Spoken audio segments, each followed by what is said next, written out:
तो इस वीडियो में हम लोग जानने वाले हैं कि इनफॉर्मल लेटर कैसे लिखते हैं। ठीक है, तुम लोग के एग्जाम में ये 5 मार्क्स का क्वेश्चन आता है, तो इसे अच्छे से देख लो। 2 ऑप्शन मिलेंगे बेसिकली, एक तुम्हें इनफॉर्मल लिखने का, दूसरा तुम्हारा एप्लीकेशन का। तो एप्लीकेशन की मैं कल अपलोड कर दूँगी, तो कल वो देख लेना और बाकी फिर डिसाइड कर लेना कि कौन सा तुम्हें बेटर लग रहा है। जनरली इनफॉर्मल थोड़ा ईजी होता है क्योंकि इसमें वर्ड्स रेस्ट्रिक्शंस नहीं होती है। फॉर्मल में तुम्हें लाइक ऑफिशियल वर्क के लिए लिखते हो तो तुम्हें वर्ड के लिए थोड़ा ज़्यादा केयरफुल होना होता है।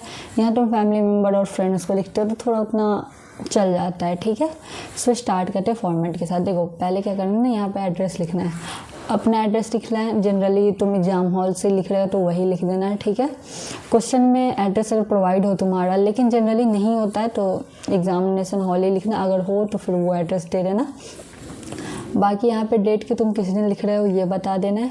उसके बाद यहाँ पे डियर तुम किसको लिख रहे हो, अपने फैमिली जैसे पापा को लिख रहे हो या किसी दोस्त को लिख रहे हो, तो ये क्वेश्चन में बताया होगा तो उसके अकॉर्डिंग लिखना होगा। ठीक है, और उसके बाद ये लाइन सेम रहेगी। ठीक है, इसका मतलब होगा कि I am fine, I hope that you will be also fine there. मैं यहाँ कुशलपूर्वक हूँ और मैं आशा करती हूँ कि आप भी वहाँ कुशलपूर्वक होगे। ठीक है, तो ये कर देना।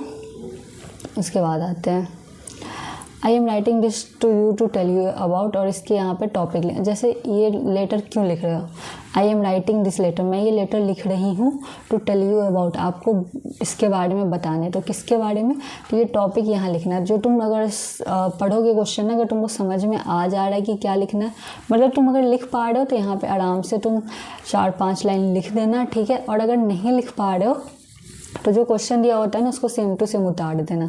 सेम टू सेम का मीन्स ये नहीं कि write a letter to you, और ये वाला पार्ट मत उतारना जो उसका मेन पार्ट होता है ना, जो जनरली अबाउट या रिगार्डिंग वर्ड के बाद होता है, तो वो कर देना। ठीक है, वो टॉपिक लिख देना और बाकी ट्राई करना कि एटलीस्ट 1-2 लाइन लिख दो खुद से उसके अकॉर्डिंग। अगर नहीं भी लिख पा रहे हो तो कोई नहीं, उतना लिख देना कम से कम जितना क्वेश्चन दिया। उसके बाद ये वाली लाइन लिख देना। ठीक है, सेम टू सेम लिख देना है। इसका मतलब बताती हूँ कि क्या होता है। I will try to write letters to you too on a weekly basis so that you don't need to worry about me. इसका मतलब ये हुआ कि मैं कोशिश करूँगी कि मैं आपको सप्ताह में, मतलब हर सप्ताह 1 लेटर लिख दिया करूँगी। इसका ये होता है ना कि ताकि आपको मेरी चिंता ना हो। जनरली जब तुम अपने पेरेंट्स से दूर रहते हो, ठीक है, तो उन्हें तुम्हारी चिंता होती है। तुम फ्रेंड्स से भी दूर रहते हो तो उन्हें तुम्हारी चिंता होती है।